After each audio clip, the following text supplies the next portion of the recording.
הריני מקשר עצמנו לכל הצדיקים האמיתים שבדלנו וכל הצדיקים האמיתים שוכנע הפך לגשם בעצמה וקדוש צדיק יסוד עולם והחלה ובית כוח חוכמה לעין נחמן Amen. Be'ezrat Hashem, like we usually do for the class, we're going to do this class for the refuah shlema first of David ben Phoebe, Yerachmiel Yisrael ben Sarah, Reuven Avram ben Mazal, Avram ben Mazal, Lilian Rachel ben Selma, Odi Beilula after, Bat Selma, Yaakov ben Berta,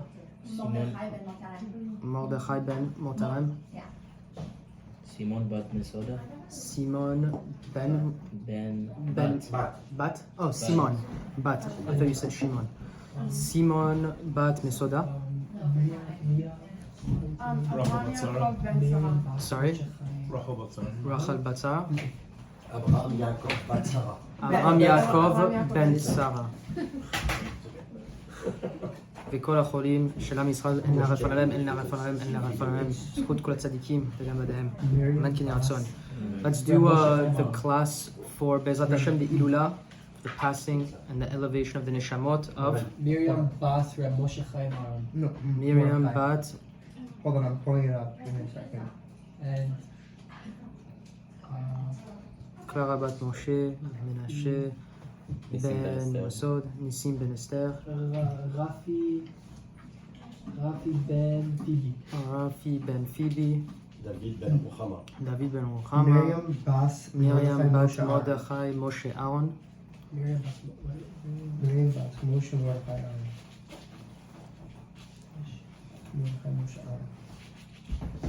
and to all the people that passed away, Tih nishmatam tzora b'tzur chaim, nishmatam b'gan Eden. Amen ken yehי rtzon.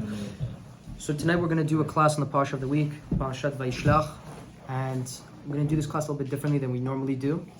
It's still going to go through the teachings of well, this time we're going to do a little bit on the Zohars, so Rebbe Shimon Bar Yochai and Rebbe Nachman of Breslov on the parashah of the week, and we're also going to Be'ezrat Hashem go through a different type of setup than the way that I normally do the class. So I'm going to start off by giving a little bit of background for the parashah of the week, giving a little bit of background to the story of what happened with Yaakov and what happened with the parashah, in a sense to be able to pull out some practicality from it. And God willing, I want to try to break it out the story in a couple different layers. Now, this week's parashah is filled with a lot of incredible stories and a lot of incredible things that actually happen in it. Famously, it starts off how Yaakov is leaving the house of Lavan and he's heading back home. And as he heads home, he sends angels, or he sends messengers, but lots of commentaries said these are angels. We're going to go into two different stories tonight. We're going to focus on the story about how Yaakov sent the angels to Esav. And when he's going to meet Esav, when the angels tell him that Esav's coming to you with 400 men, we're going to talk about the interaction. And we're going to also talk about something else that happened right before the interaction of Yaakov with his brother Esav and the 400 men, is the story, the famous story about how Yaakov had to fight the angel of Asaf. Okay? So those are the two main things we're going to discuss tonight. That was Yaakov, the one that he had to change his name? Exactly. Once he has this, the angel, he gets a blessing. Esav, he got a parashah to have a second name. Exactly, and he names him Yisrael at this point. And there's a reason for that. We're actually going to read some of the passages from the parashah of the week because I want to show you guys how powerful it is. And we're going to continue with the main idea, the main practicality that's going to come out from tonight is we're going to continue, like I was saying a little bit before the class, it's going to come out from a continuation of last week's class, which is on the ideas of dealing with difficulty, dealing with suffering. And we're going to also go through some practical advice and some ideas around how to fight the Yetzer Hara. The reason for this is because the stories in this week's parasha, and you'll notice as Yaakov's story starts to develop, and you even see this throughout all of Bereshit, you see that the Avot, like we discussed last week, the Avot go through a tremendous amount of difficulty. They go through a tremendous amount of tests. They have to find God, and they're victorious in that process. You see the same thing with Yosef. Yosef is going to go to Egypt. In the coming Parashiot, you're going to see the same situation that's going to happen by descending into the Klippa, descending into evil, descending into difficulty, and then trying to find light on the other side. Same thing with Moshe. Moshe is born out of that difficulty, and then has to redeem the Jewish people, and then brings them to light, and then is constantly fighting to try to remove negativity from the Jewish people, going through those difficulties, finding Hashem at the end. So there's this constant process, and we're going to show how this main theme that Rebbe Nachman discusses a lot about passing through the Klippa, going through difficulties in life to be able to get more light of Hashem, and passing your test, is woven and interwoven inside the stories that's in this week's parashah specifically. So, to start off with a very important note, because we're going to talk about the Zohar tonight, I just want to reiterate something that we talk about multiple times in the class. The Zohar teaches a very famous lesson and a very famous idea. It says that the idea is that whenever you read the stories of the Torah, because there's lots of stories, don't be mistaken to think that they're just stories. Meaning that the stories that we're going to read are obviously there, and you see incredible stories about how the Jews went to Egypt eventually, and you see the story of Yaakov how he's being sold, and then you have this story about the Ketonet Pasim, and you have the stories in this week's parashah whenever you're discussing fighting with angels, or all these incredible stories. And what the Zohar essentially wants to say is that there's a purpose behind every single thing that you're reading, and it's applicable for you exactly today.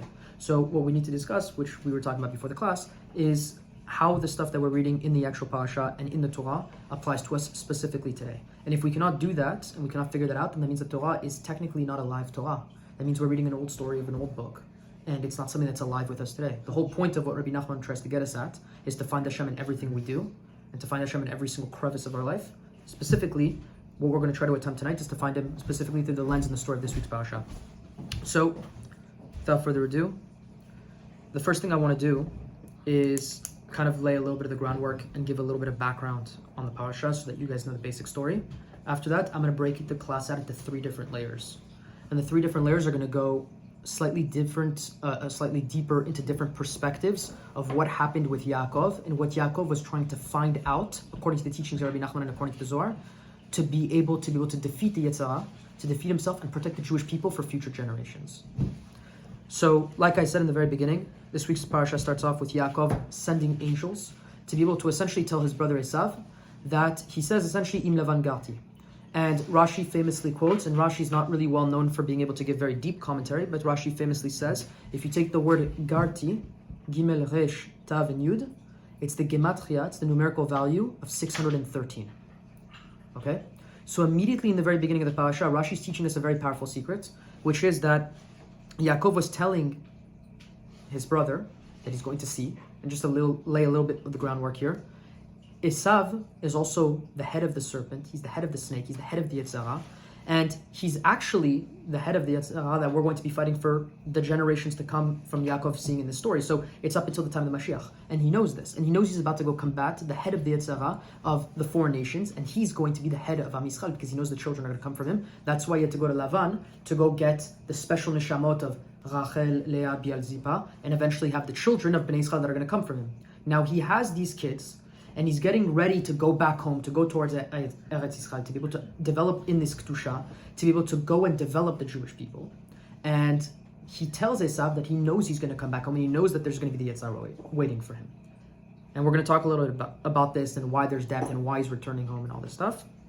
But he immediately starts off by telling the angel, I lived with one of the biggest charlatans, one of the biggest mischievous people in the Jewish history, Lavan, and I came out of there following the 613 mitzvot. I kept every single mitzvah, no matter how difficult and no matter how dark it was. That was part of last week's class, which was about how when you go through difficulty, you have to find Hashem and all that. We're going to start to develop a little bit more of a lens for that in this week's parasha. Okay? Yaakov sends those angels return. They say that Esav is waiting for you, and he's kind of marching upon you with 400 men. 400 people that are specialists in war, 400 people that have special weapons, and Yaakov is traveling with just some basic cattle and his family and some wealth that he's developed over there with Lavan. So if you can imagine, you have the head of the Satan, and you have 400 men that are ready to go to war, and you have Yaakov and his family and some cattle that are trying to go and meet Esav. Okay? He eventually, when he realizes from the angel what ended up, that there's this thing waiting for him, this crazy warfare that's about to happen, he immediately divides his camp. And it's a super perplexing idea. We're actually going to go into it tonight, that a lot of commentaries discuss. They say, why did Yaakov divide the camps into different types of people? Why did he place some people in front, some people in the back? What's the reasoning behind this? And Yaakov does this thing where he splits up the people. And then after that, Yaakov, after he does this process where he goes across the Yabok River, and then he has, before dawn, he has this fight with the Angel of Asaf, and then eventually he meets Esav the next day after the meeting with the angel. And then as he comes upon Esav, Esav runs towards him, and embraces him and hugs him and stuff like that, and there's no war, right? Which is very, very bizarre. So what we're going to do now is we're going to try to dissect a little bit of the story and try to understand in a few different layers what's going on here and how we could understand what challenges might come to us in life and all this type of stuff. Rebbe Nachman starts off by discussing in the Likutei Halachot in this week's parashah, specifically on the section about how in the first few sentences it talks about how Yaakov is splitting up his camp when he hears that Esav is marching upon him with 400 soldiers. Rebbe Nachman says that essentially in life, the equivalent of what Yaakov is going through is that oftentimes when you deal with difficulty, you find yourself at a crossroads and you don't know what to do. This happens often. It could be with anything secular, it could be with anything business, it could be with anything spiritual. Everything should have a spiritual component to it. So if you're dealing with something in business that's giving you a crossroads, it's because you do not have enough light of the Torah to understand what to do in business, right? So if that's happening, the only reason why we're at crossroads is because there's doubt. And the reason why there's doubt is because we don't see Hashem. So part of this is being able to understand where Hashem is in everything. This was more in last week's class, but for those that want to learn a little bit more about that, go check out last week's class. But we're going to talk about it a little bit more in this week's class as well. Now, when you don't know what you want to do is because essentially you don't know where Hashem is existing in your life. And this creates doubt. That's why Rebbe Nachman says that the Yetzer Hara's name today, he says don't call it the Yetzer Hara anymore. There's different names for the Yetzer Hara throughout history. We're going to talk a little bit about it tonight. David HaMelech called the Yetzer Hara Chatat, the aspect of sin. And the Zohar discusses it as well and brings David HaMelech's quote from Tehillim as a proof, which we're going to discuss in a little bit. But there's different names for the Yetzer Hara. Some people call it the Satan. Some people call it the Malach HaMavet. Essentially all come from the same source, Samech Mem. These are all names given to this evil force that derives and forces a Jew to not be able to accomplish what he needs to accomplish, and is the negative compelling force that sucks on and clings to Kedusha to be able to remove Kedusha from someone. Okay, that's why, like we were discussing before the class, when you want to start to do good things and you want to cling towards Kedusha, the Satan sees that pull and goes and attracts you like a magnet to try to test you to remove that pull. Because it's saying you're not meriting of that light, and we need to find a way to be able to remove that light from that person. Because it doesn't want Kedusha to go to a place like that. It wants to suck and cling onto the Kedusha. We'll discuss a couple analogies of the Zohar for this a little bit later. Now, when you get to these crossroads in life and you don't know what to do, whether it's a decision like we said about a date for a girl, business, doesn't matter. Anything that has a spiritual component, which should be everything in your life. Everything in life should have a spiritual component, doesn't matter what you do. Rebbe Nachman says a famous question. He says, how do you know what to do and how do you know what path to choose? So he gives a very, very simple answer. And he teaches us something very, very practical. He says every decision of what you're going to make, whatever path you choose, understand and act as if the path that you chose is the right path. Act as if, essentially. That means that if you didn't know if you should go on a second date with the girl, and you decided to go on a date with the second girl, that means that you chose the right decision in the end. Everything is the right decision in the end, no matter what. He says you must act in this type of a way, because if in the end you're constantly working on yourself, and you're constantly finding a place of Hashem in everything that you're doing, and you're looking for Hashem, it's not so much the decisions of what's happening, it's not so much the pieces that are moving in front of you on the chessboard, it's how you react to the movements of what's happening. Given that your intention is pure. Exactly, but the intention has to be pure. Yeah. And then you have to constantly be looking for Hashem. If you're not looking for Hashem, you're going to find it that you're actually always blinded on the path, and you don't know which path to take. So then you're going to have to get into this place where you don't know what to do, you're confused, and in that moment, then you need to result back to going to find Hashem, going to do what you do, to talking to Hashem, figuring it out. But because you're unclear, you don't know what to do. So he's saying, choose and talk to Hashem and make decisions in your life with what you're doing. And understand that even if there is doubt in whatever you're doing, act as if the decision that you made is the right decision. Now, there's a lot of examples for it. We're actually going to get into it in a little bit. But this is just a fundamental principle to understand in life, that sometimes when you don't know what you want to do, take a very simple practical advice of what he's saying here. Make decisions. Do them l'shem shamayim. Say, I'm doing this with the best intention. Pray before you do it. Act before you do it. Learn Torah before you do it. Whatever you need, especially for big decisions that are happening in your life, the ones that are really confusing you. And move in a direction that you're involving Hashem in your life. Bring the tzaddik along with you. Bring Hashem with you. And when those events and those things are going to happen for you, you'll understand that these things are actually the right thing that was meant to happen the whole time. Wow. And it's incredible how Hashem will actually show you that the path that you went on, because you brought Hashem along in that journey, because you were looking for Hashem, even after you made the decision, ended up being the right path. Hashem made the whole world move around just for the decision that you made. So it's incredibly fundamental, because you're going to recognize that this story happens in the Torah. Lots of times the stories of tzaddikim, Moshe doesn't know, do I go to Egypt, do I save them, do I not save them? Moshe knew of his level of prophecy. Moshe knew that he had something very special when he was born.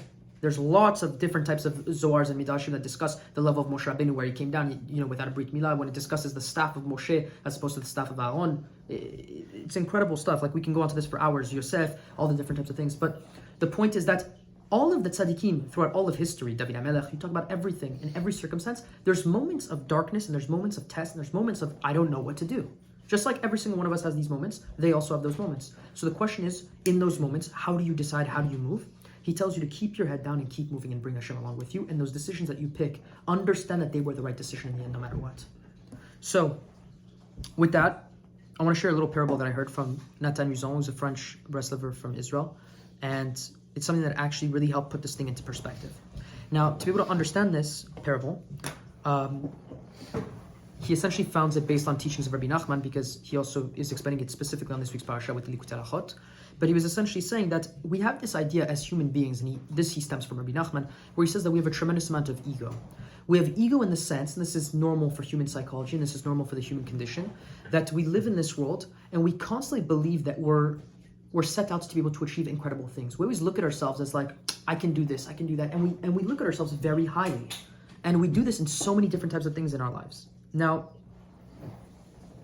we do this with the types of accomplishments we want to work, with the imagination we have as how much money we could make, with the imagination that we have with the people that we're going to marry, with the things that we're going to accomplish, with different types of tasks, with deeds that we want to do. In fact, there's this kind of famous quote that I heard that I thought was actually pretty interesting, which is kind of like how I'm trying to remember it, but it's something along the lines of like, we overestimate what we can accomplish in a day, and we underestimate what we can accomplish in a year. Essentially, because whenever you're looking in the moment and you think about now, we have so much ego that we think that we can do a million things today, and we don't ever end up doing everything that we wanted to do. It's kind of like your to-do list in the beginning of the day, like you write down 100 things and you actually end up doing 20, and then you realize how small you actually were in comparison to what was supposed to happen. And then when you actually think about the whole year, because we're so inconsistent and we're so inhumble, essentially, we're essentially so egotistical that we don't have the capacity every single day to put our heads down and try harder and try harder and try harder. We actually don't end up accomplishing much in the end of the year because we put ourselves down and we don't actually end up doing what we set out to accomplish. And we fall on this path where it's almost like whenever you sit down and you have a bigger appetite, there's this French saying, it's like about how your eyes, like you're more hungrier with your eyes than you are with your stomach. Essentially, it's a rough translation, but the idea is that whenever you're starving, you like want to eat more and you look more with your eyes about like, I want to eat all of that food, but then your stomach can't actually take in all that food. Mm-hmm. So it's this idea always about the imagination, about thinking that we're bigger, that thinking that we're greater, thinking that we can do all this stuff without bringing Hashem involved into any of the circumstances. So with that in mind, he essentially explains this parable, and he says that in this world, we all think of ourselves as very high people in the eyes of Hashem, which there's a good side to that and there's a bad side to that. We're going to talk about it from the negative side to that, not from the positive side, because you should always, a lot of Rebbe Nachman's teachings are going to be to have azamra, to look at the good things in yourself, to look at the good things in other people, and elevate yourself. Now, what he's saying is that Hashem is running the world with incredible divine providence, that every single thing that's happening in the world is meant to be. You cannot question any of it. Every single thing is perfect, to the choices that we make, to everything that we're doing. Hashem's moving all the puzzle pieces for us, right? He just wants to see how we react to them. Now, I don't want to get too much in the philosophical discussion about that, but for now, let's just take that at the way it is, because God is the master of the universe, and he does run the world, and he does take care of everything from A to Z. That being said, it's very important to understand something, that we have this idea, and we believe that because everybody has a special tikkun they need to do in this world, and everybody has a special things that they need to accomplish. Specifically, the things that you're going to do, or you're going to do, or I'm going to do, is going to be unique to what I'm actually meant to do in this world. And nobody else can do my job, and I can't do your job. That's why it's very special for you to find Hashem in your way, and to do things your way, and do the mitzvot your way. So, the place where I'm going with this is that, and this is the parable, he says if you can imagine a large company, he says there's people that work in the company in all different types of sectors. He said there's people that work in operations, there's people that work in accounting, there's people that work in legal, there's people that work in finance, there's people that work in janitorial services, right? And he says, what happens if a man in janitorial services, right, the guy that's maybe cleaning up the building or taking care of cleaning up the toilets late at night on Mondays, decides, hey, I want to go work in accounting tonight. What happens to janitorial services for that night? It doesn't get done. Now, the way we look at it is because we have a skewed vision in the world. We think that accounting is better than janitorial. It's actually not, to the way Hashem runs the world. So what actually ends up happening is that Hashem has a specific place for every single one of us. And there is no level or position that's better. It's Jews that are pieces of Hashem that need to accomplish a specific tikkun that only they can accomplish. It's a specific job. Finance has to do a specific job. Accounting has to do a specific job. Legal has to do a specific job. And everybody needs to appreciate what their role in the picture is. And they need to do exactly what Hashem wants them to do. Part of our life mission and part of what we need to do in this world is to figure out what our mission is and what we need to do. And Hashem gave us skills to be able to do our job. That's kind of like what we were talking about earlier in the class. He gave you specific skills that let you go through your mission. He gave me specific skills that let me go through my mission. Otherwise, He's not going to expect me to do something of someone else without those skills. That's why we're only dealt tests and situations in life and circumstances that we know and Hashem knows that we can overcome. He's not going to deal us cards that we can't play, essentially. So the beauty of this is that we often get into situations because of our ego where we say, no, I'm in janitorial, but I'm going to do finance tonight. Or I'm going to go work in financial services tonight. And the issue with that is what we're actually saying is, I'm not okay with the way you run your plan, God. Now, what actually ends up happening with that, and what Hashem is trying to teach us, and what Yaakov is actually going to try to teach us in this week's parashah, is that every single person has a role to play in this week's parashah. Every single Jew has a role to play in the nation of Israel. And that if you do not understand what your role is, or you do not like your role, or you feel like you're being tested beyond capacity and it's too much for you, then what you need to do is you need to do what every good company has, is you need to go talk to the boss. And you need to go tell him, I don't understand why this is happening to me. I don't understand why I'm going through this difficulty. I don't understand what's my position. And that's the equivalent of being able to go do it. Now, the reason why this is important is because we're not expected in this world, like I was saying earlier, to be able to move the chess pieces. It's Hashem that moves the chess pieces. He wants just you to see how you're going to react to the situations and the circumstances you're being dealt. Now, the best way to do that is to be able to go into the situation, the circumstance, and think about your role, and think about what you're doing and how you can bring Hashem into that. That's actually one of the things that we're going to get into in a little bit, which is how you create a space. Create a space for Hashem, essentially, which is why it's very famous in the Gemara. It discusses that one of the names of Hashem is Makom. And the reason why Hashem's name is Makom is because the whole world is filled with essentially His glory. That's why we were also discussing a few weeks ago in the class that Moshe did, was Ayeh Mekom Kavodo La'aritzo. Essentially, when you're looking for Hashem from the depths of hell, when you're looking at Hashem from the lowest places, you're saying to Hashem, where are you in whatever I'm going through, in all that difficulty? And what you're actually doing is you're bringing Hashem's glory into the darkest places. But you also need to find Hashem in the places that aren't so dark, meaning if you wake up and you have a regular day, you need to find Hashem in your room. You need to find Hashem. You could find Hashem mentally, physically, spiritually speaking. You could find Him everywhere in everything that you do, and you need to constantly search Him out. And that's part of whatever we need to accomplish in this world, and that's what we need to go through.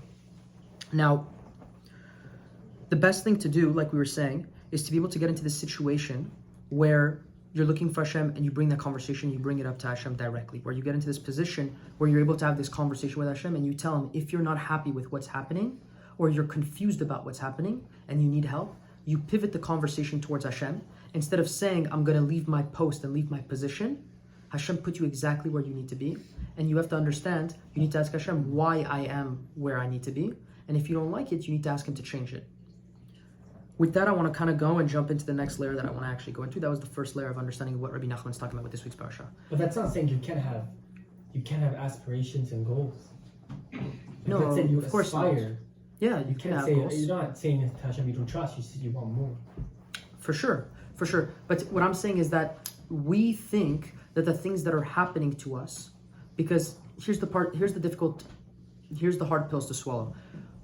When we're going through difficulty in life, and we're angry, or we're feeling down, or we don't like what's happening, we're essentially saying to Hashem, I don't like the way you run the world. Mm-hmm. Now, what we're essentially saying is, I would run it better than you. Because I'm angry, because what's happening to me is not fair, or it's not right, or it's not good. But in reality, it's a lack of emunah, it's a lack of recognition of Hashem, it's a lack of understanding of everything. So the question is, when that's happening, it's not that I'm telling Hashem, I have aspirations and you're ruining my aspirations. It's actually, what's happening is that you might have aspirations. Let's make this practical, right? You're working on a business and you're struggling in the business. This is something that a lot of people go through. Everybody has financial struggles at some point in their lives, okay? Whether it's younger, whether it's older, whether it's family-oriented, whether it's not. You're going through financial difficulty. You're telling Hashem, I have plans. I have aspirations, I have goals. I want to move, I want to improve, I want to do better. And you're dealing with a lawsuit, or you're dealing with a problem with people at work, or you're dealing with a lack of financial income that you feel is sufficient for you. And you're telling Hashem, right? Now you're angry, now you're depressed, now you're doing everything but trying to find Hashem in the situation. Maybe you are trying to find Hashem, who knows? I'm not looking at it from a bad perspective, but I'm just saying every moment where you're not understanding what's happening to you, it's a lack of cognition that Hashem is there. And it's a lack of understanding of what's happening in your life. Now the question is, if it's happening to you and Hashem only does good, that means that obviously it's good what's happening to you. So you have to tell Hashem, if this is good and I'm seeing it as bad, that means there's a problem here. That means my vision is not good and that means I have a problem. So number one, first help me see what I'm not understanding. You have to help me see what you're seeing. Because if what I'm actually seeing is actually bad, right? Then fix it and make it good because you only do good. And if what is happening is actually good and you only do good, then help me not see the bad, help me see the good. So no matter what, in the end, you need to have that conversation with Hashem so that Hashem directs you towards the good because He only does good. So when you have that conversation with Him, let's go back to the practical example, you're dealing with that difficulty. It's not that you don't have aspirations. The difficulty, the hard pill to swallow, is that Hashem is saying, you're going to have money. We don't know what the plan is of the money. We don't know how that money is supposed to come to you. Maybe right now, if you get that money, it's a destructive money. Sometimes we get parashah, it's not in Kedusha at all. There's lots of situations, there's lots of famous stories. I remember I was listening to a class that Gedalia gave about a year and a half ago, maybe a little bit longer. And he was explaining how when he was younger, he was doing a couple deals where he was supposed to make like $1 million or something. And he ended up losing like $1 million or whatever the situation was in a deal that he was talking about. And it's a famous story, he talks about it multiple times. But he said, had God given me the $1 million when I was like in my late 20s or earlier 20s, or I don't remember the exact details, he said, I would 100% have used it in impurity and bad things, and I would have never found Hashem, and it spiral goes on and on and on. And he has enough da'at, and he has enough chokhmah, which is, in other words, he has enough light of Hashem to recognize that had he received, at the time when he was angry, for God, at God, with God, at life, for years, had he received that $1 million or that sum of money, it would have actually been destructive. Sometimes we even receive the money, and it ends up ruining our lives. And bad things come from it. You end up closing a deal, but guess what? You're in lawsuits for the next 5 years. Why would Hashem let that happen? You know what I mean? Because there's even tikkunim in there. There's even things in there where you need to find Hashem even there. Wow. So we don't know that. That's what I'm saying. We don't know the path. We don't know the journey. That's what I'm saying. If you try to move the chess piece, I guarantee you're not going to play because we're intermediate level or we're amateurs playing chess with a grandmaster. So the grandmaster, I don't know how many people over here are like into chess or know about chess, but if you sit down at a chessboard and you're an amateur and you're playing with a grandmaster, the grandmaster could be standing in another room and you could tell him whatever moves you're doing. The grandmaster could play against another master, against 15 masters at the exact same time, and they could be making moves, and he knows the board in his head by heart and is playing the moves in his head with fractions of seconds. He just saw the move, he looks at the board, he sees a picture, he's memorized thousands of different variations, and he just says, move my pawn here.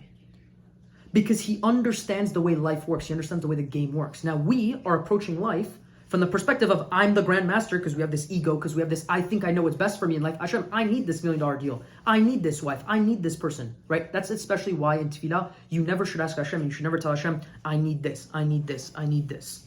Don't be specific about those things. Ask for things in generalities. Hashem, give me a parashah that has Kedusha in it, that I should worship you and find you and do avodat Hashem and be able to study Torah, that I should have no Yetzer Hara clinging on to me. That's a proper prayer of parashah. Not to say, Hashem, I'm about to do a deal right now, close the deal for me, please. That's not a proper prayer of parashah. I think it's fine. As long as you're rooted in emet. Meaning as long as you come to the conclusion. But he's saying the intention. I'm saying to know that the deal is right for you is overstepping. Oh, you might not know, but you pray for exactly what you think. Let's say you're... No, I'm saying, let's say you want to pray for a deal, right? Let's say you have that deal on the table. I would pray like this. If you really wanted the deal and you felt like the deal was right, you would say like this. Hashem, right now I'm in the middle of trying to close a deal.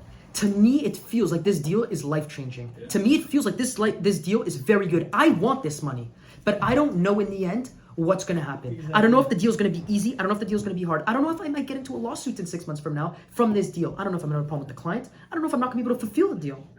Maybe I'm doing an order for merchandising and I can't actually fulfill the merchandise in 3 months from now, and then I have another problem. Yeah. So I want the deal. I love the deal. I need the deal. I actually feel like I can't breathe without the deal. But please let it be that if the deal is right, close the deal. Do not do the deal just because I'm telling you for the deal. That's what I'm saying. So it has to be, you have to be very cautious with Hashem. And when you live like that, you realize that every decision that's happening in your life is no longer I'm asking Hashem or I'm trying to move the piece. You're saying, Hashem, move the piece for me. But you're telling Hashem, can I move this piece or should I move this piece? Or am I missing something? Is there another piece that I don't even see? That's why Hidbodidut is really the highest level. Because when you constantly involve Hashem in your life, you're giving Hashem an opportunity, and now we're going to get into it in a little bit, about creating this space where Hashem lives with you. He acts with you. He is with you. This is what the tzaddik is. He creates a void in his actual physical body where the Shekhinah of Hashem dwells within the body of the tzaddik. And is creating this space humility? Yeah, there's lots of things you can do. Attachment to the tzaddik is one huge one, because the tzaddik will never steer you wrong. The tzaddik is the path of Hashem.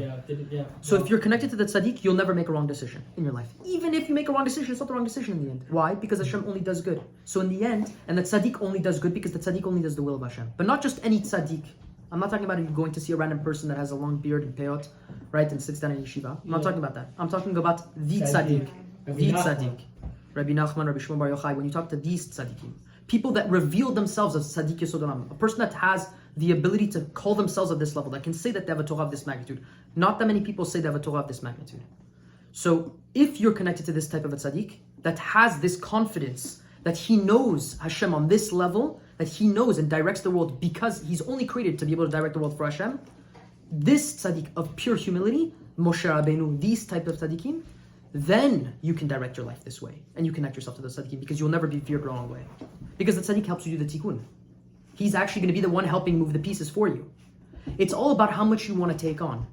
That's why there's a famous concept even that's used in today in modern Chassidut and lots of concepts that people like to use today with I'm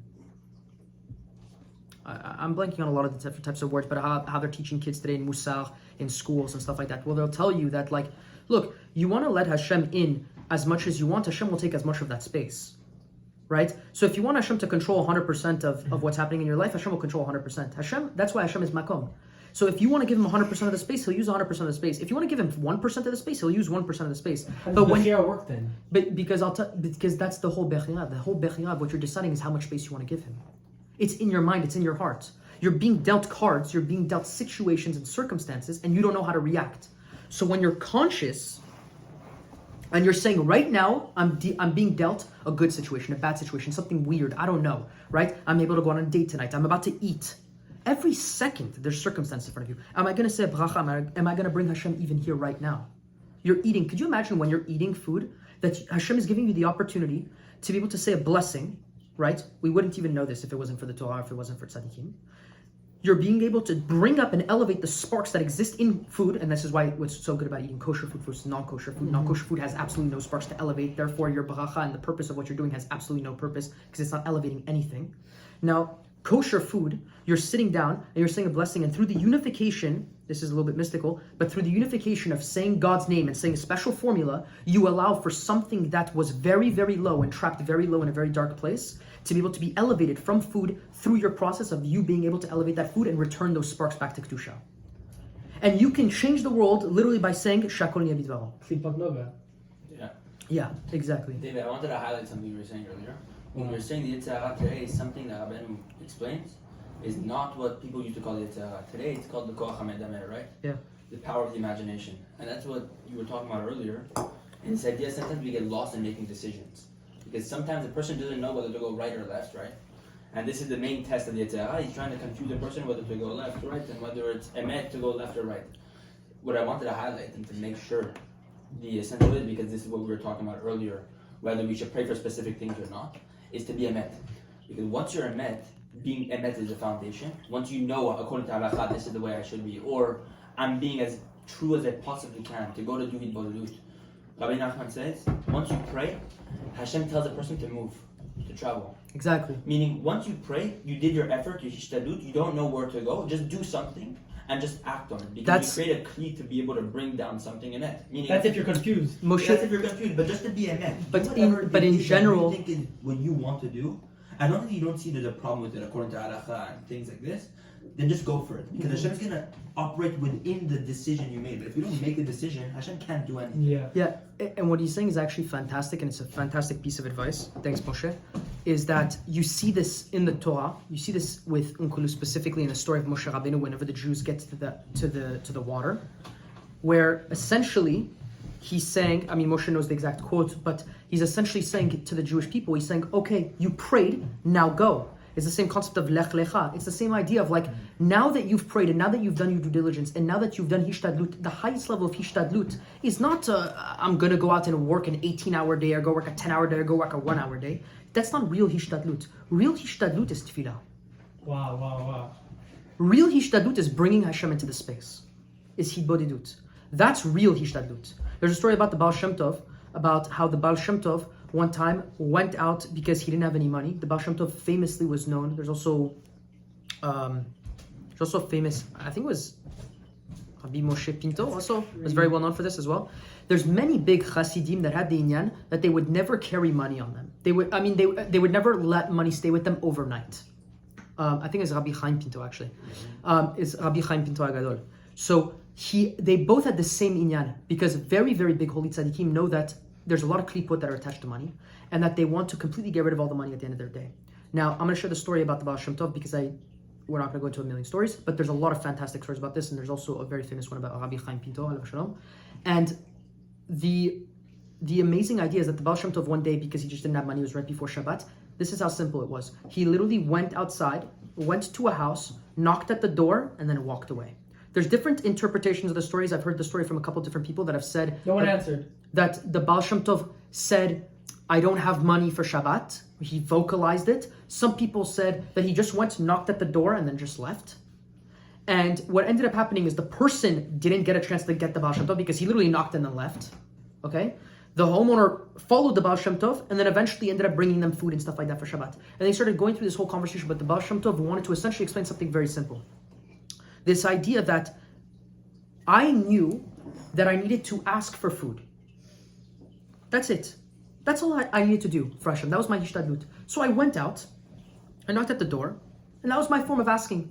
And after that, the rest over there, so he said, Hashem, I'm going to take 1%, you take care of 99%.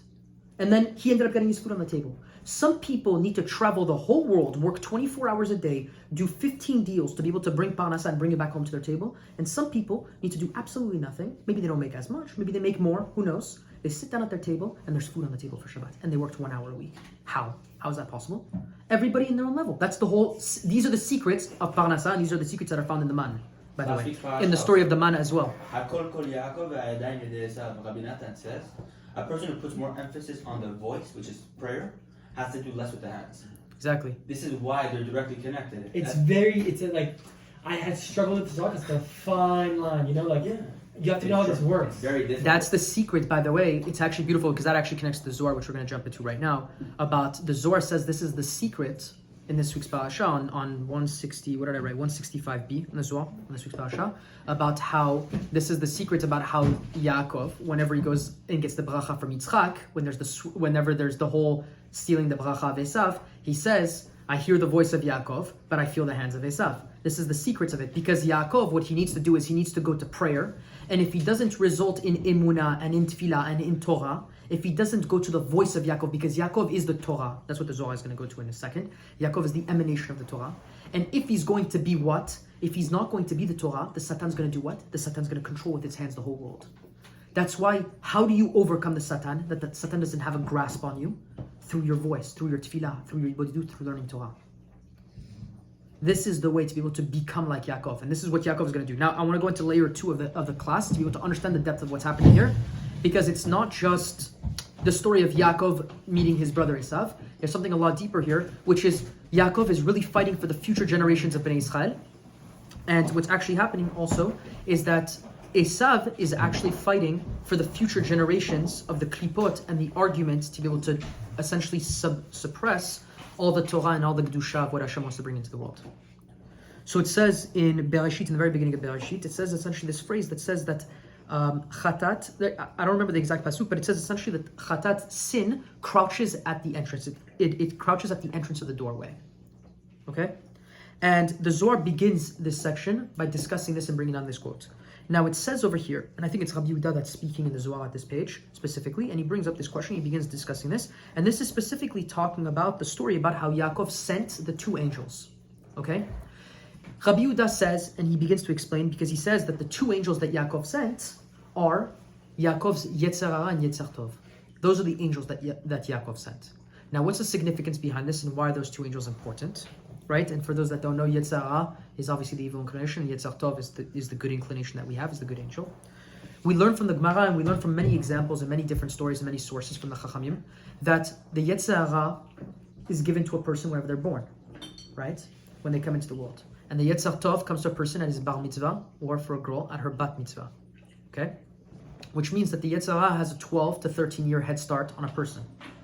Now, what does it mean that the Yetzer Hara is waiting for you, or chatat, sin, is waiting for you at the entrance? He's bringing this quote to be able to share with you the idea that the second a person is born, that's the entrance. At the entrance of the world, the Yetzer Hara is waiting for you. Now, Rabbi Yehuda is explaining this in the Zohar, and he's going to explain why this is connected to parashah. He says, secondly, that the Yetzer Hara and the Yetzer Tov can be either used for good, can be used for bad. The David HaMelech explains in Tehillim, and he quotes from Tehillim 91, I believe, and he says over there, and he uses the word chatati over there to be able to explain that his sins have always dwelled amongst him, or traveled with him throughout all the days of his life. Okay? Essentially being a reference to the word chatat, because like we said earlier, and like the Zohar is explaining, there's different names for the Yetzer Hara, and the Yetzer Hara accompanies a person throughout his life. And he's always trying to get the person to be able to sin. And he's always what? Encroaching, and he's always waiting for you at the entrance for mitzvah, the entrance of life, the entrance to be able to do an opportunity to do something good. Rabbi Yehuda says in the Zohar that if a person has the capacity to do good, then the Yetzer Hara will overcome and have dominion over the Yetzer Hara.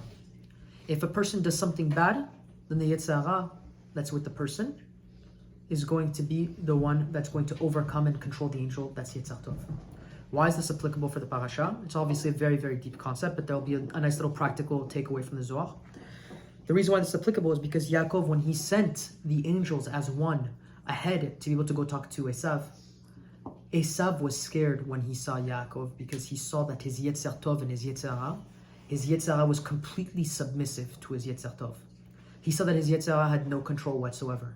That's why when he sent it to him, he sent him with Garti, and he said the word of 613, because he was essentially referencing the idea that he did all the mitzvot, that there was no nizika, there was no holding on of klipot or anything negative in Yaakov's life at all. What's incredible about this and what's practical about this is in life it's very important to understand this. This is why there's something called momentum that exists in the world. When we do good things come from there. You're in a good headspace, you're positive, a lot of good things feel like they're happening to you in life. You feel like even if you're in a good headspace, like good things are happening. Like even though the day was like an average day, it just ended up being a better day. Why? Because you put yourself in a good headspace. This is why it's very important. That's why Rebbe Nachman's Torah focuses a lot on psychology.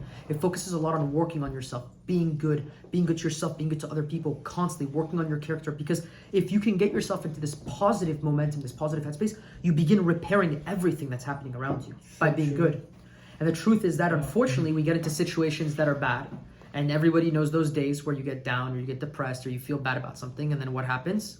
It snowballs. It starts getting worse. And the next thing happens. And how many times does it happen wherever it's like, oh, this happened? Oh, watch, look what's going to happen next. And then boom, one thing and another thing. Man. It just keeps on happening, right?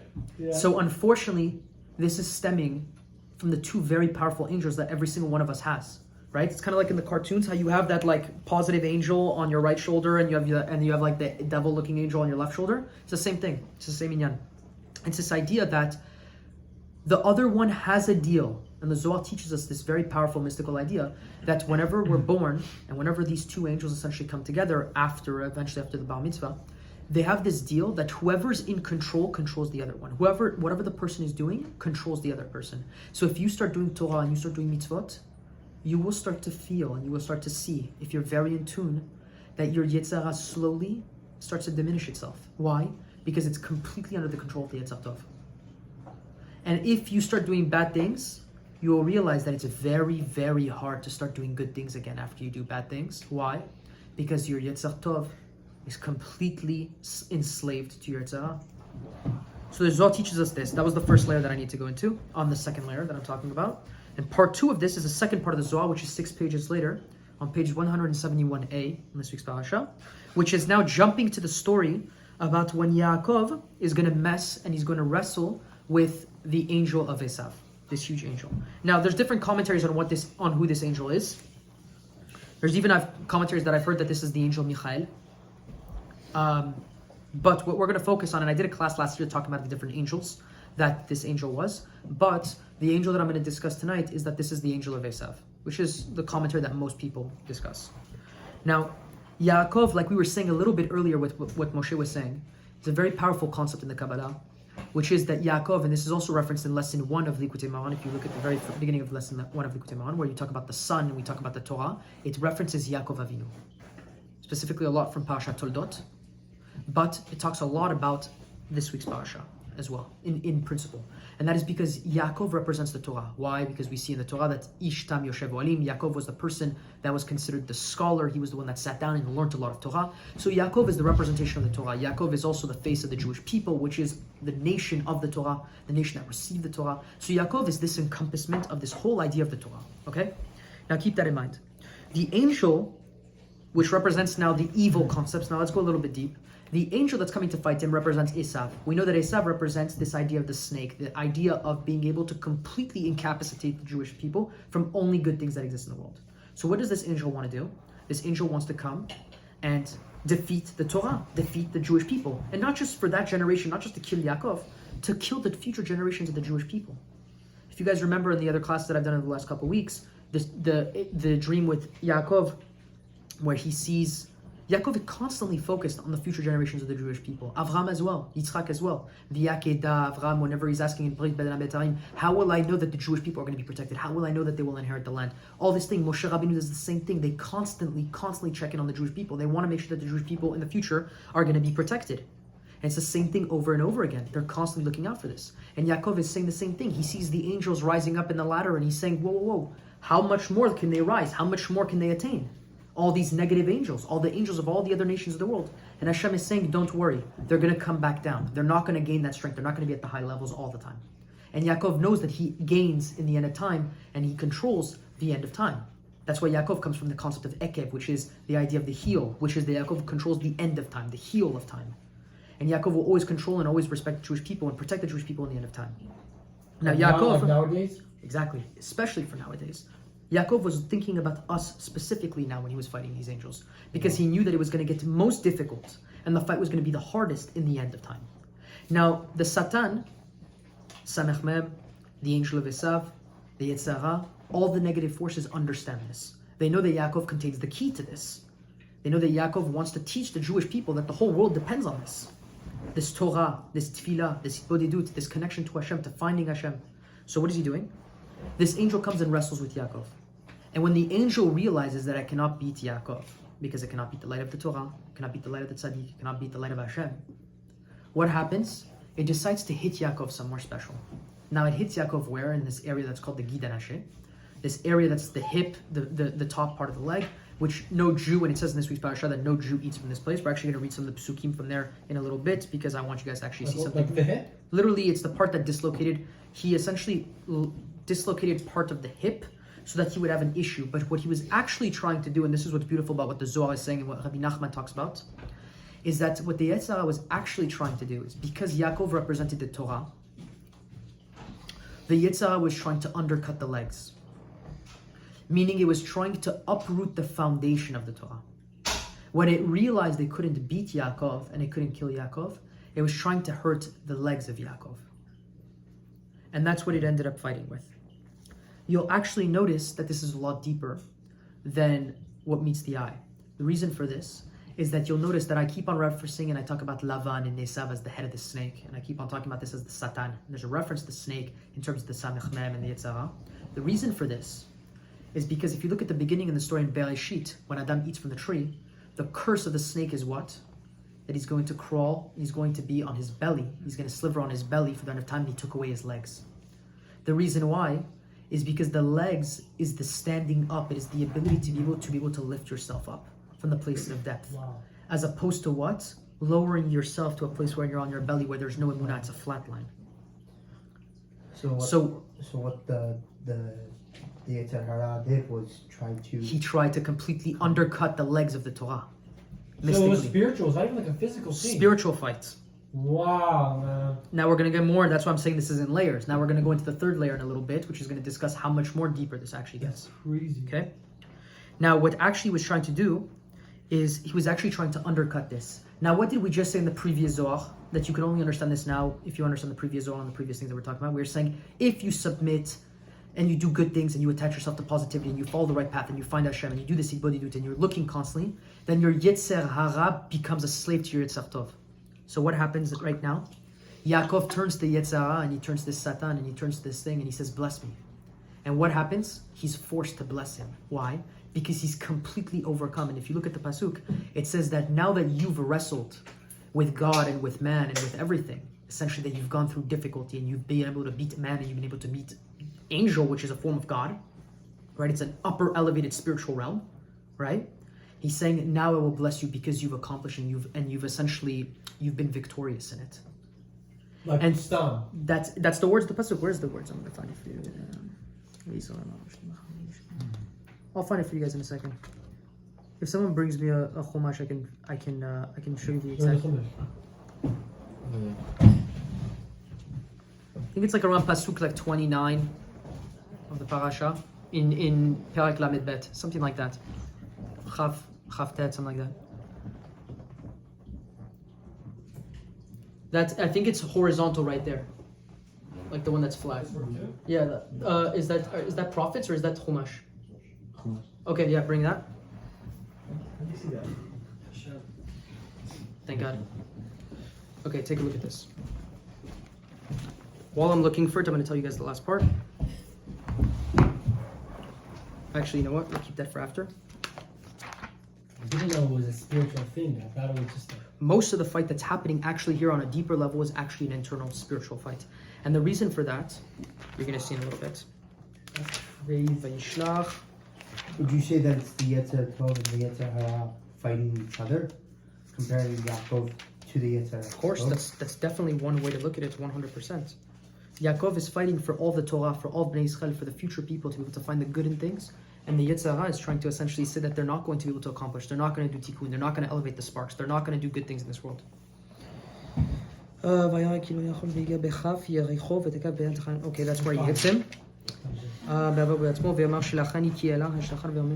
So essentially, after he hits him and he can't go, then he essentially tells Yaakov, the angel is telling Yaakov, he says, let me go because it's about to be dawn. Now there's this thing where the angel has to leave before a specific time.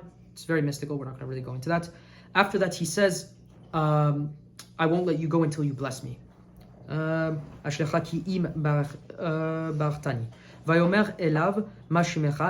essentially asks him, he says, what's your name? Which is actually very interesting, which we're going to get into in a little bit. Right? Why is he asking him his name? Because he's essentially trying to figure out, he's saying, what's the name of the Yetzer Hara so that I can figure it out in the future generations for the Jewish people. Rebbe Nachman comes eventually later, David HaMelech comes later, and he says, the name changes. He morphs himself. He becomes different, the test that you're going to have to deal with. Now he comes as chatat, then he comes as this. Sometimes he comes as anger, sometimes he comes as women, sometimes he comes as this. So Yaakov is saying, show me your true color, show me your name, show me what's going on, which is the root of what a person is.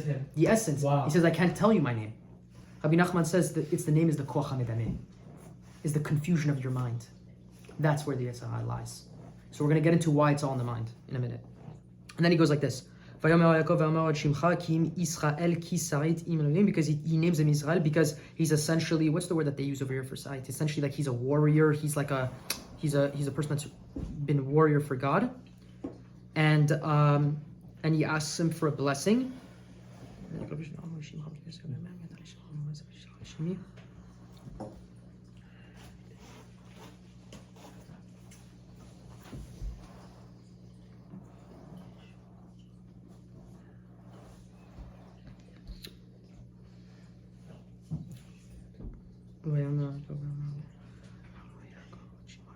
You think that if Rebbe Nachman actually told us who the real Yetzer Hara was, then we wouldn't be at where we are right now. Like we wouldn't be constantly having the fighting of learning down or just confusion of mind. Do you think that maybe Hashem wanted that so that way we could fight that on our own?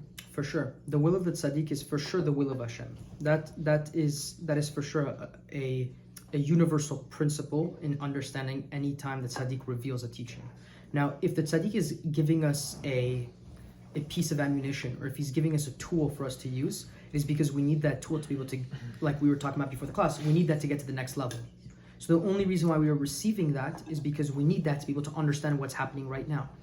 And so the world that we are living in is a world specifically, we want it to be really applicable and really practical. In the last 200 years plus, if you look at the time since Rebbe Nachman's come into the world, you look at the Enlightenment movement, you look at the world today, right? Rebbe Nachman's Torah is more alive today than it's ever been. We're going up, man. Right? We're going up. Look at the confusions that exist in the world. I don't want to go too much into it because then we can slightly lead into like weird conversations, political conversations. Do I take the vaccine? Do I not take the vaccine? Is it good for me? Is it not good for me? Right? Do I know? But you can do this for everything. The whole world is confused today. The whole world is confused. The whole world is confused for every single thing. If you look at it, the nations of the world, you look at people, you look at the decisions. Is confused, but you can't say that that's the true color of the Yetzer Hara. Of course. Because then there wouldn't be such a thing as the Yetzer Hara. We would know what the Yetzer Hara is. We would know how to defeat him. Yes, the point of the Yetzer Hara and the point of the Yetzer Tov is to have the Yetzer Tov keep on fighting back towards the Yetzer Hara. You know? But the Yetzer Hara is so good that he's in front of you and he's telling you this is what I look like, and you still can't beat him. Can you give me an example? Please give me an example. I'll give you many examples if you want. The Gemara even says, and the Chachamim teach us that if we were to be able to fight against the Yetzer Hara by ourselves, we would lose. The only reason why we don't lose is because of the mercy of Hashem. Because and now there's many more secrets to this. Now if you're connected to the tzaddik, you don't lose either. Because the tzaddik doesn't lose against the Yetzer Hara. Why? Proof is this week's parashah. Yaakov doesn't lose to the Yetzer Hara. And Yaakov is the tzaddik. So connecting to tzaddik is huge. Connecting to tzaddik is the solution really for everything. That's really the root of all Rebbe Nachman's teachings. But to understand some of the practicality from here, right? The Yetzer Hara, I'll show you how the Yetzer Hara is in your face, and he'll beat you every single time. The Yetzer Hara, for example, let's say a man's working on himself to not sin with his brit, right? So his Yetzer Hara is going to test him in brit. So, for example, that might be, sorry if I get a little graphic here, it might be in pornography, or it might be in going out on dates with girls that are not the right choice for him, but it's only because he has a physical temptation towards that. Or he's being driven by XYZ. So the list goes on, and it can go very bad, and it can also be very subtle. Now, it's a very obvious test, right? We know if you're a good Jew, when you sit down and you study the Torah, and you have a basic understanding of what Hashem wants in this world, and you understand you have to keep your brit on a very, very simple level, you know that if you're being tempted by a woman, you know that it's the Yetzer Hara, right? Very simple test. Yeah. Right? You know the Yetzer Hara is testing you. Now, you might overcome it, you might not overcome it. That's a whole other conversation. The Yetzer Hara is in plain sight on you. Now, if it's not in plain sight there, that's a whole other problem. That means that the consciousness of the person is so low in their understanding of what's happening in their life and where Hashem is in their life, that the Yetzer Hara is literally on autopilot, that they don't even realize that they're sinning on a very obvious sin. There's other people that sin in very subtle ways that they don't realize that they're sinning. For example, people that talk a lot during the day and they don't realize they might be doing subtle instances of Lashon Hara. Those are very subtle types of Yetzer Hara. Now, can we work on that? Of course. But back to the simple example. Yetzer Hara is in plain sight, right? And he's going to test you. You win, sometimes you lose. Doesn't matter. He's still in plain sight. And guess what? It's very, very hard every single time. Because everyone on their own level, when they're imagining that test in their head right now, when I'm saying this, whether it's financial, whether it's women, whether it's whatever it is, whether it's food, whether it's whatever the situation is, the Yetzer Hara is in your face and you're losing to the Yetzer Hara all the time. In fact, there is no person that I personally know that is tested with the Yetzer Hara and always wins every single time. Because there's a lesson that talks about this in the Likutei Moharan, where there's a level where you reach a level where you have absolutely no physical temptation at all in this world. What? Now this is a level of very, very holy tzaddikim. Rebbe Nachman talks about it, that some people that people can reach this level by following his teachings and things like that. It's a level in which you do not have a physical temptation for another woman. And it says in the Kabbalah, and this is brought down in the Ramchal as well, that you reach a level where women, because women are not a physical temptation for you at all anymore, to be able to have any type of sin in any form or any physicality at all, you're on the level now where you can see angels. Because there's a form where women and angels come from the same place, and therefore there's no individual discontention on that type of point. So there's many, many deep things here, but the Yetzer Hara will purposefully be in your face. I can tell you a lot more practical things from this. I mean, I'll give you examples about how the Yetzer Hara is so much of a mastermind that he's going to let you, and I've done this a couple times in the class before where I've explained this, but the Yetzer Hara, when you really start paying attention, this is why everybody needs to do it every single day, many times a day even, I would argue, is because the Yetzer Hara will let you win. Let's say you're trying to study a little bit of Torah. Let's say you're working on your Brit, and you work on it. And you go one day, great. You sat down, you studied Torah today. Now you're starting 15 minutes a day studying Torah. Fantastic. You start improving, you start being confident in yourself. So Yetzer Hara says, you know what? I see here that he's feeling a lot of strength. So here's what I'm going to do.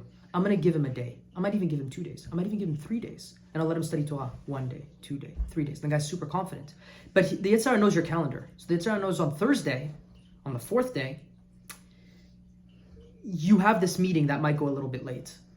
So what does he do? He waits for the meeting, but he doesn't even do the meeting. He does little subtle things in the day.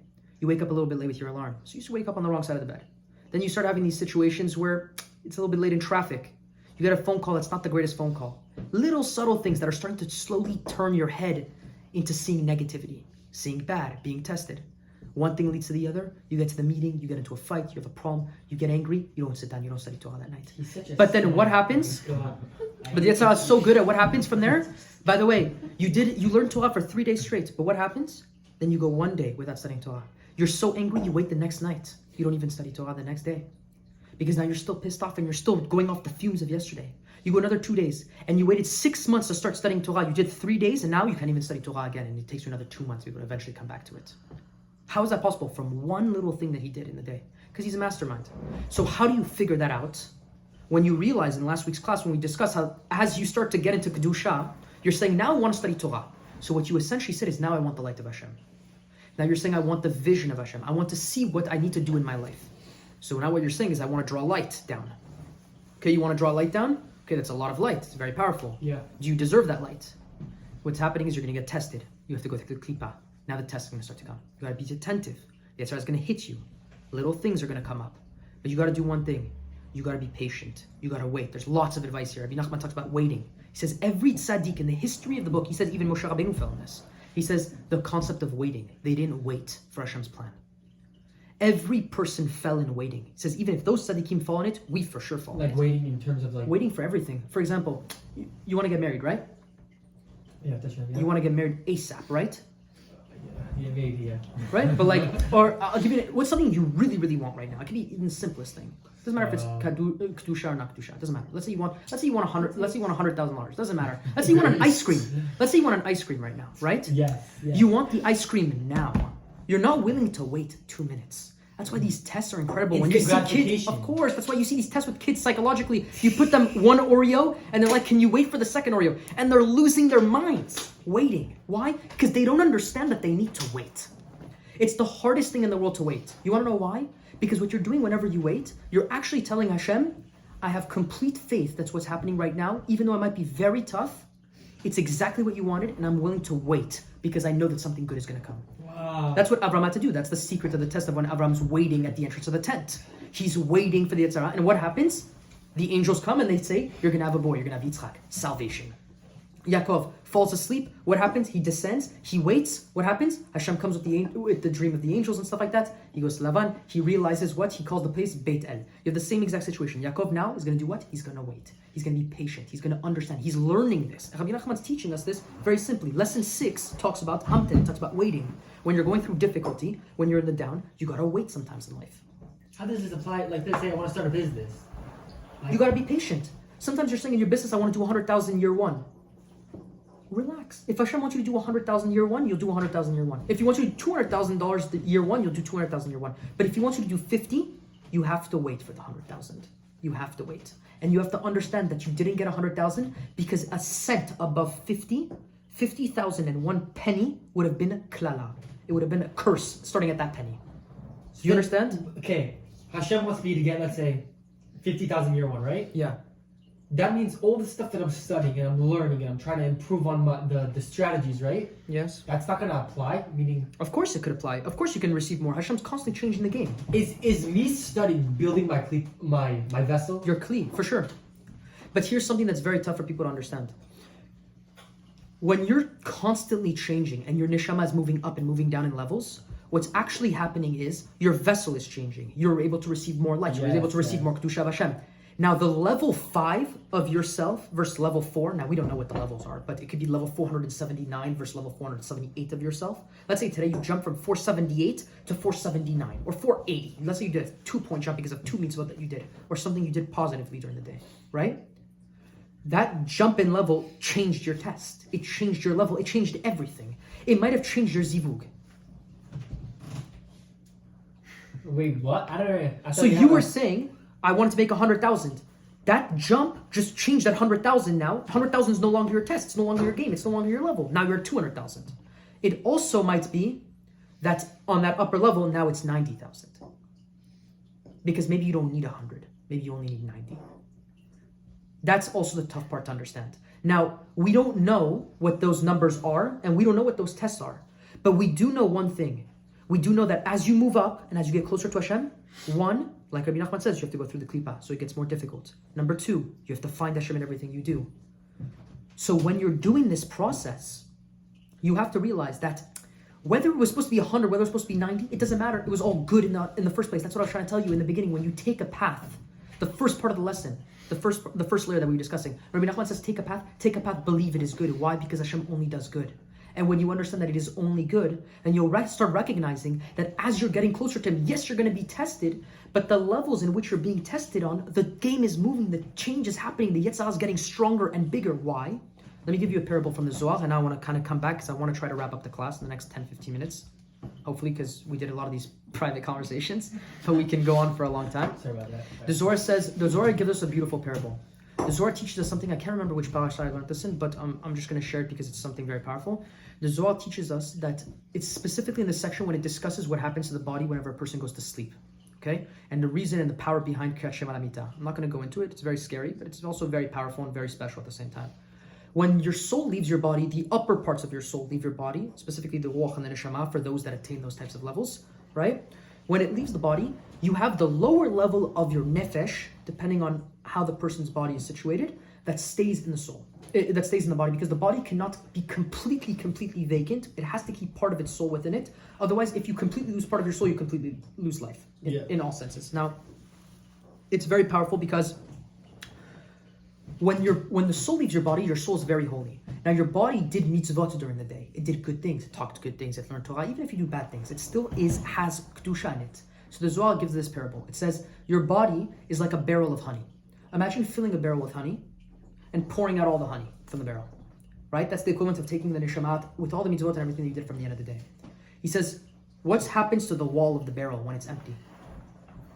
There's still a little bit of honey. There's still honey stuck to the walls. So what happens to the barrel? If you left the barrel like that in the field, what would happen? Dries up. No, you start having animals that start coming, these creatures that start coming to come and cling to the barrel. Why? Because it wants kedusha. Rebbe Nachman, the Zohar, many holy teachers have taught us that the Yetzer Hara and the Klipot, they cling to kedusha. They only sustain themselves from kedusha. There's a lesson in Likutei Moharan that discusses this. Now, because they only sustain themselves from kedusha, if you're going to go do mitzvah, if you're going to go put on tefillin, obviously the Yetzer Hara on your level, especially if tefillin is a level where you don't pray with perfect kavanah and you pick up random phone calls, or you don't do the full tefillah with kavanah, or you don't do the whole tefillah, what's going to happen? The Yetzer Hara is going to come and attack you, and he's going to come to you. Why? Specifically when you're putting on tefillin, specifically with the klipa there. Why? Because it's seeing honey. It's saying, I want to go feed off the kedusha.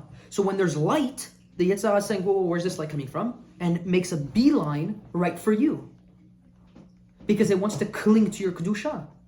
So he's saying you need to strengthen yourself to make yourself stronger, because when you start to do good, you're going to go through difficulty at that point. That's why we're giving the example of going to the gym. You want to start losing weight? This even applies to secular rules in the world, because Hashem made the whole nature of the world work this way. You want to start going to the gym? It's tough. You got to sweat, you got to work hard, you got to wake up early or go to bed late, you got to exert crazy natural force, especially if you want to start doing bodybuilding. It's training yourself day after day, week after week, month after month. It's not easy to lose weight, to have a good body, to be able to work on yourself, to eat well. It's a constant effort. But what? Klipot. You want to do good? Klipot. Same thing. You want to make money? You want to start a business? How easy is it to start a business these days? You start a business, sure, it starts to be easy. But guess what? You want it to be very successful. You want it to run really well. You want to make millions of dollars. Aside from the fact that Hashem runs the whole show, right?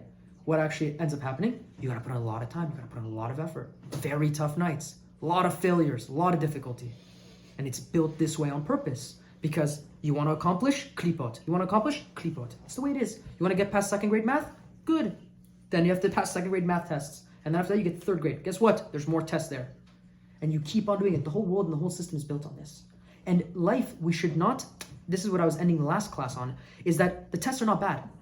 Because when you realize that the tests are actually coming to you from a place of now you're actually going up, and you're being tested only because your vision and your ratzon and you want to do good and you want to go up, now you recognize that actually they're coming to fight you because you're actually a warrior. Wow. And now I'm going to actually continue back with the class because I don't want to keep everyone here till midnight. So we said those two Zohars, and we said those two concepts, specifically about how the Yetzer Hara is crouching at the door, and how you can get your Yetzer Tov and your Yetzer Hara to work together if you do good things, especially, and God forbid, if you do bad things, then the Yetzer Tov ends up working for the Yetzer Hara, which Chaz v'Shalom we don't want. And then there's the second part of the second part of the Zohar, which discussed the idea about how when Yaakov was wrestling with the angel, he hit the legs because he wanted to undermine the Torah and he wanted to undermine the Kedusha.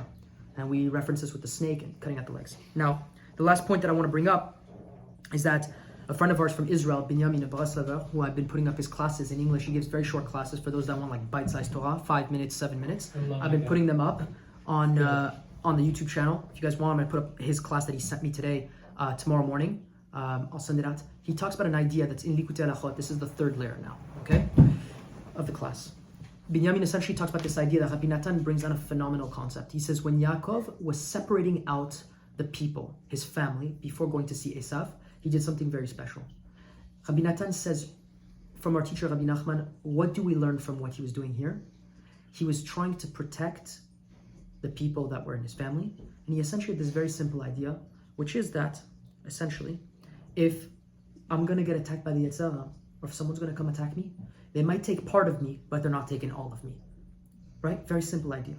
A lot of commentaries talk about that. But Rabbi Natan goes a little bit further with the teachings of Rabbi Nachman, and he says Rabbeinu was trying to teach us something else. He says he created a space. What does that space mean? Is Yaakov Avinu was recognizing and creating a separation before meeting Esav, not because he was going to meet his brother, because he saw the future generations of the Jewish people that were going to fight Esav, they were going to fight their Yetzaras, their Satans, their demons. And he said, I need to create a space in all my being. So whenever you see Yaakov actually show up, and now that we understood the concept of the Klippa, right, that we were talking about before, about going through difficulties, when Yaakov shows up, he shows up with what? He shows up with his family, with his cattle, with his riches. And what happens? He's scared, so he starts separating them. He starts separating, why? Because in life, he knew we were going to get attacked in our family, in our personal relationships, in the loves that we have in our life, in finding zivug. He's going to attack us in our money, which is the equivalent to the cattle and the work, and he's going to attack us in every single thing that we're going to do. So he said, let me separate these things and create spaces of Hashem there. Wow. So that if he attacks, God forbid, in one of them, he's not going to change who I am as a person. He's not going to change me. You'll also notice something very special that's happening over here, and then some of these are, some of my personal thoughts on the parashah. And I don't usually give that many of my personal thoughts, but I only do it if it's in line really with what the teachings of Rebbe Nachman are. So I just want to share with you guys some ideas and some thoughts of, based on whatever, I myself had the opportunity to, Hashem essentially gifted me when I'm learning this, is that, as we said, he shows up and he's essentially dealt these cards where he's meeting someone, and he's meeting Esav, and he's going to be able to fight Esav, which is this form of the Yetzer Hara, and he brings with him all these belongings, and these belongings represent all these things that's happening in his life. Now you'll notice something very, very special that happens. Yaakov, when he goes to see Esav, he actually, even though he puts everyone behind him, Yaakov goes and meets Esav head to head. And it's actually something pretty crazy, because it makes us realize two things. Number one, whenever we're dealt a fight or whenever we're dealt a difficulty in this world, there's two facets to that difficulty. The difficulty manifests in two different ways. It always manifests this way. It manifests physical and it manifests spiritual. Meaning that you're dealt with a test of parashah. There's something that's happening to you in your life spiritually that's allowing for parashah to be tested. And spiritually speaking, in that physical test as well, you're also working yourself in your heart and in your mind, and it's messing with you. And this is the koach hamedameh. The Yetzer Hara is attacking you physically in your life and testing you physically in your life, and he's also testing you spiritually in your mind of how you're going to react. And Rebbe Nachman does something incredible here. He distinguishes these concepts and he talks about this because you have to understand this. If you think that the root of your problem is the financial problem, it's not the root of your problem. If you think the root of your problem is that you don't have a zivug right now, it's not your problem. The root of all these things are manifesting because of spiritual reasons, but you have to find out why. And that spiritual reason is happening within yourself. So if you look at the story, I want to interpret the story based on these teachings, based on the way I understand it. When Yaakov, also, I'm sorry to interrupt, but that also means like if there's something going on, right, let's say in your business. Yeah. Right, let's say you have whatever, something's not working well. Like your marketing team is going down the drain, right? Yeah.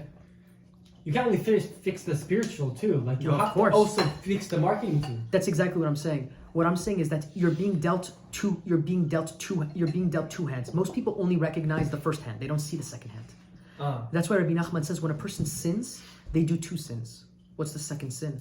If you did a sin, right? Let's say a person falls in brit. What's the second sin? He says the second sin is depression. Because anytime a person falls, they always feel bad. He says, okay, you fell, get up. That's it. Why? Because the Yetzer Hara doesn't get you to fall because of the actual sin. This is the secret of the Yetzer Hara. The Yetzer Hara only wants you to sin because the second thing that's going to happen, you're going to get down. So Rebbe Nachman says, the Yetzer Hara only attacks you and he gets you to miss that Torah class on the fourth day when he's being sophisticated. We talked about how complicated the Yetzer Hara is. He gets you to miss on the fourth day, but you know what your job is after the Yetzer Hara tested you and you fell there? Okay, you missed the fourth day, but the fifth day you pick up the book. Got him. That's when you win. That's when you say, I don't let my hands drop. That's why Moshe Rabbeinu, and that's why we talked about Hakol Kol Yaakov, right, by Esav, and that the hands of Esav. That's why you'll see Moshe Rabbeinu when he goes to war. There's this concept of lifting up the hands. And that's why Kol is the aspect of Tefillah. Because when the hands are high and you never drop your hands, and you never fall into this depression, that's why the physical representation of a person that's depressed is like they're slouching, they're down, right? He says, never drop your hands. So in that situation of a marketing company the marketing division that's failing or not doing their work properly, what do you need to do? You need to try to fix the marketing company. But you can't be only understanding and only fixated on the marketing company. You want to know why? Because the marketing company test came beyond your control. Hashem sent that to you. Yeah. Right? And the Yetzer Hara is using that as a play. Now what's going to happen is, how do you react to it? Maybe you'll be able to fix the marketing company, everything will be okay. Maybe it's just a little bit of weight. Maybe it's just, you got to unscrew some bolts and fix up some things and whatever needs to happen needs to be fixed. Yeah. And sometimes it means you need to disillusion the company and start something new. And sometimes it's very difficult. But we don't know what that path is. That's what I'm saying. You got to return back to finding God, talking to God, figuring out the path. You got to do it, but you do it. Yeah. Why? Otherwise, you'll never know what the right path is. Mm-hmm. Now, that's part one. Whenever that happens, right, what actually is supposed to happen now with the Yetzer Hara is the Yetzer Hara is sending you the marketing issue, but he's hoping that you're going to walk around angry and depressed for the next month. And bad and in problems and dealing with this. Hashem is not the Yetzer Hara, but through the... No, the Yetzer Hara wants you to get depressed. He wants you to say it's manifesting physically in marketing, or it's manifesting physically in a woman test, or it's manifesting physically in a test to eat non-kosher, or it's manifesting physically in I don't want to learn Torah, right? But spiritually, there's something that's happening inside you that's working on your heart and working on your mind and working on your neshama, and that's the work that you need to do to find Hashem. That's the part where you actually delve within yourself and you say, why the hell is this happening to me? Why is this happening to me right now? I need to find Hashem in this. So now Yaakov goes towards Esav, and this is where I got some of the personal thoughts that came to me. I had these questions. And the first question was, Yaakov is going with his family, like we said at the beginning of the class. And this is the end of the class, right? So Yaakov essentially is going to meet Esav. And Esav has 400 soldiers that are well-versed in war, with swords and all this type of stuff. And Yaakov has his family with 12 kids and a bunch of animals, like a bunch of cattle and livestock. And Yaakov gets scared apparently and walks towards Esav. And somehow Esav, that wants to come and kill Yaakov, right? Very obviously, somehow Esav doesn't actually attack Yaakov. He comes towards Yaakov and kisses and hugs Yaakov instead of trying to kill him. How is that possible? How does that make any logical sense when you read the Torah? You want to know why? Because there's commentaries that were brought down. I can't remember exactly where I read this, but when Esav saw Yaakov coming with the strength of the two angels that were on his shoulders, essentially these two angels, he saw that Yaakov was actually greater than him and his 400 soldiers. Can you believe that? Esav knew that Yaakov was stronger than Esav with his 400 soldiers. So listen to how strong the Yetzer Hara is. I mean, this is the way I read it because it's the only way I understand the story. Yaakov now approaches Esav, and what happens? Esav knows he's going to lose to Yaakov, so what does he do? Instead of going to fight him physically, what does he do? He approaches him next to him and tries to kiss him. And tries to fall next to him. Why? Because now he wants to mess with him spiritually. Because he realizes that if he can't beat him on a physical level, he's going to try to mess with him in his mind. Why would that mess with him in his mind? Because Esav is constantly going to continue to fight Yaakov in this aspect throughout all the future generations. Because he doesn't want to take a battle that he's going to lose. He's smart. So he's gonna That's why like he's trick doing him it. into He's mercy, very, basically. Exactly. he thought it out really well. Now you look at one thing that happens which is actually incredible in the story, and this is like where I wrap up some of my thoughts and some of the ideas that Rebbe Nachman had in this last layer. Yaakov puts who at the back of the tribe in the last separation, whenever he's going to meet Esav. His wife and kids, no? Yeah, but in order, he puts who at the very, very end? He puts Rachel and Yosef. So why does he put Rachel and Yosef at the end? What were we talking about in tonight's class? And also from last class? Rachel is a representation of the Shekhinah, which we discussed, which is what? The purity and the light of Hashem. Yeah. The feminine aspect of Hashem. And Yosef is what? How do we reference Yosef whenever we talk about Yosef? Yosef HaTzadik. Tzaddik, yeah. So what does he do? He purposefully puts the Shekhinah and the Tzaddik at the back in the most protection. Because all the commentaries say that he puts his most prized possession at the very end. And now we see over here in this story that when he's going to meet with the Satan and Yaakov, who's also a representation of the Tzaddik, and he goes and fights him head on, he realizes what? He says, even though I'm carrying with me my family, all the tests and all the difficulties that are going to happen in my life, and all the future generations of Israelites that are going to go fight him and they're going to be tested, what does he say? We learn something very special from Yaakov, that no matter what, he cannot flee from the situation. He has to go fight the Yetzer Hara. Because in the end of the day, it's like we were talking about earlier, no matter what you want, you're still going to be dealt those cards, you're still going to be dealt those circumstances. And the Yetzer Hara will come, and the Yetzer Hara will come and fight you. And Yaakov has to face the Yetzer Hara, he has to fight Esav, he has to face his brother. That's why he puts separation for the most important things that are happening in his life, but then he himself goes faces them. Why? Because he's not scared if he attacks parts of them. Because what? He knows that he himself can go fight the Yetzer Hara head on as the tzaddik with zero problem. Why? Because internally, in himself, the Yetzer Hara can attack his money, it can attack his possessions, it can even attack his family. But it's never going to change who Yaakov is. Why? Because Yaakov is the light of the Torah. So the Jewish people need to recognize that they carry within themselves the light of the Torah, the neshama of Hashem, only the good of Hashem. And if the Jews carry this within them, you get to the beginning of the class, which I was saying, which is layer 1, which is every decision you make is good in the end. You want to know why? Because you're bringing Hashem with you in every single decision that you're making. Granted, you're bringing Hashem with you. Of course, you have to. And if you didn't bring Hashem with you yet, then eventually you have to get to the place where you do. Yeah. And in the end of your life, if you get to the point where you bring Hashem with you, you get to a place where you brought back every single previous moment and every single previous circumstance. You do a complete aliyah of every single experience and every single moment and every single spark and everything that happens. That's why a person can gain olam haba in 1 second, in 1 moment.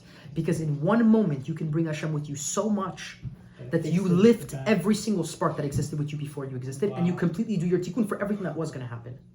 Wow. So I'll end with you guys with this. I'll read with you the 7 psukim that are at the end of Perek Lamed Bet and the beginning of Perek Lamed Gimel. It says that Yisrael, Yaakov, essentially the 2 names, because at this point he gets the name of the angel. This is after he fights with the angel. He asks him for his name, and he says, I'm not going to give you the name. Over here we learn something very simple, which is not very simple, it's very complicated, but we learn the idea that I was saying earlier about how Rebbe Nachman was alluding to us, this idea of looking for the name of the Yetzer Hara. And he's trying to figure this out, and Yaakov trying to figure out the name of the Yetzer Hara. So what he asks him for his name, but he's not granted the name. Because he understands, later on we're going to understand that the Jewish people to fight the Yetzer Hara, that now the Yetzer Hara has morphed into our imagination. He constantly shifts for every single thing and every single circumstance that's happening in our lives. And this is how he works. You see in the next pasuk, you see something incredible. Vayikra Yaakov Shema Makom Peniel. He calls this place Peniel, the face of God. Right? The face of Hashem. Kel is one of the names of God. Ki raiti Elokim panim el panim. These are the same words that are used with Moshe. The idea of the tzaddik as well. That he speaks and he saw God face to face. Moshe speaks to Hashem face to face, but he saw God face to face over here. Why? Because this is the idea of the tzaddik, that he sees and he understands the vision of God. But how did he see God? He didn't see God randomly. He didn't see God like we see God right now. He saw God in the test. He saw God in the place when he went and fought the Satan. How is it possible? He saw God in the darkest place in his life. That's where he said the place is going to be called Peniel. This is the face of God. That I found God in the darkest place. You look at the next pasuk. There's so many secrets in this, and we can do classes just on each one of these psukim. But that's why I did the whole class, and I wanted to now show you the psukim, because now when you read the parashah, you'll understand this on a much deeper level. The next, Vayishlach lo hashemesh, right? Then the sun rose. Kasher avar al penuel, and it changes the word to penuel, not peni, but it changes the yud to a vav. What's very interesting about the yud turning into a vav, there's a lot of deep secrets on this, but I'm not going to spend time on it because I don't want to keep everybody too late. The yud is a representation of chokhmah, and it's a concept of an upper light. The vav is a representation of the tzaddik. That's why it's tzaddik yesod olam. Yesod is the sixth sphira, and vav is the sixth letter in the alphabet.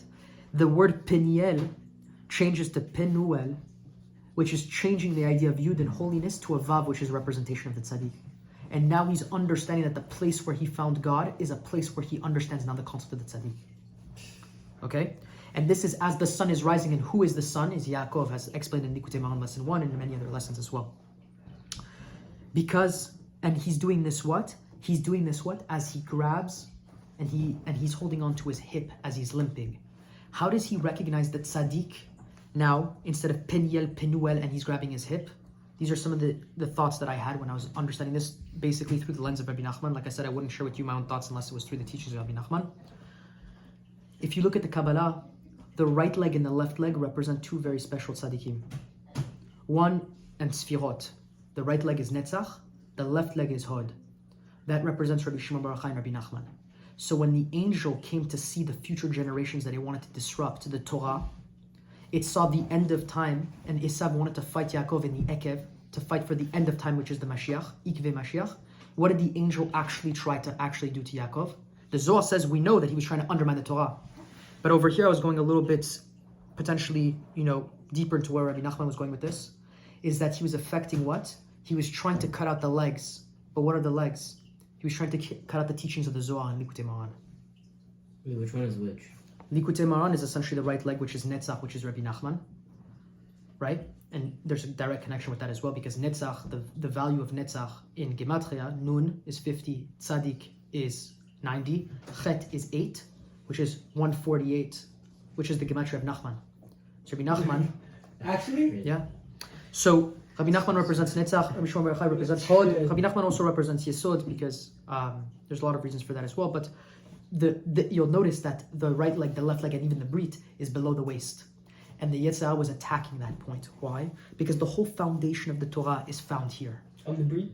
It's found in the brit, it's found in the legs, it's found everything. That's why the last story of Rabbi Nachman, the last lesson of Rabbi Nachman, the 13th tale, at the end, there's 7 different types of beggars. There's 7 different types of people in the story, and each person has a different rectification. The person that's blind sees the best. The person that has, the person that's a mute speaks the best. It's incredible about the secrets in the story. We're not going to go into it, but the last person, he doesn't reveal the seventh beggar in the story, and that is the person that can't walk.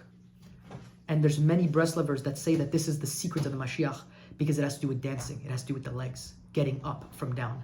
And that's why Rabbi Nachman says the Mashiach is going to come and finish the 7th story. And it has only to do with the legs. That's why you'll see in this parashah, he only attacks the legs. That's why the Satan gets the legs cut off from him. There's secrets that are in the legs that represent the end of time. And that's why over here, according to what I'm trying to derive from this, through some gifts of Hashem essentially, is that as he's saying penuel, not peniel, he's finding the tzaddik in what? Because he's grabbing his leg, because he can't walk, he's limping, because he attacked the tzaddik. The last 3 psukim, it ends that perek by saying that now the Jews will never touch this muscle from the Gid Anasheh, right? The Jews will never eat from this muscle. That's why we don't eat from this. It literally says that the Jews and the children of Israel will never eat from this. It says it at the end of this parasha. And you'll notice that the specific remembrances, I was thinking about this as a question, why never touch that muscle? Or why specifically never touch that piece of the body? To be able to cut it? No, the part that we're not allowed to eat, the Gid Anasheh, that we're never allowed to do for Shechita, that Jewish people, we can never eat that part of an animal. What's the Gid Anasheh? It's that area, it's the higher part of the upper thigh, that when they're doing Shechita, they take out this piece because we can't eat it. The reason for it is written in the Torah in this pasuk, but the reason for it is because Yaakov was hit there by the Satan. Now, the question is, what does that have to do with anything? What does that have to do with anything? Obviously, we talk about the Satan, you hear loud noises, right? So, the reason for that The reason for that is very simple, is because it's a remembrance of the Gida Nashe, not that we just can't eat a piece of an animal. It's that it's remembering and reminding us, one, that we should always protect the Torah, and then further from what I was saying earlier, that we should always protect the concept of the tzaddik, of what he was actually aiming for. The last two psukim over here, now Yaakov is going to go meet Esav, and you see over here, Yaakov Esav, and he sees the 400 ish coming towards him, and he essentially divides the camp into two different camps, but he specifically puts Rachel at the end of it. Vaysim et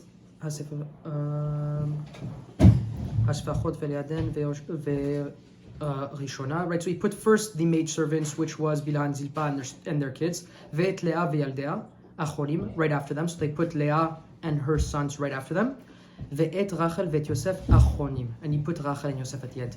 Why? Because we discussed this idea that he puts specifically Rachel and Yosef at the end because he's protecting the Shekhinah, he's protecting the Tzaddik. Now, that's where I was getting some of my thoughts.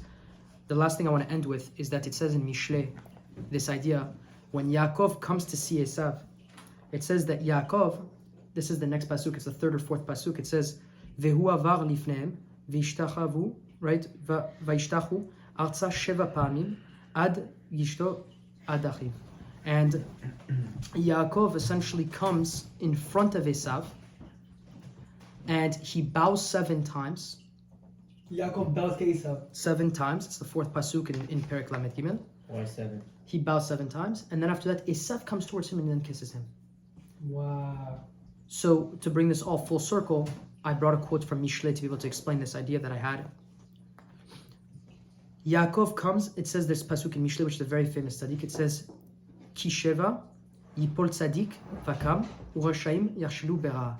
It says essentially that a tzaddik falls 7 times and gets up, and the rasha, he falls in evil.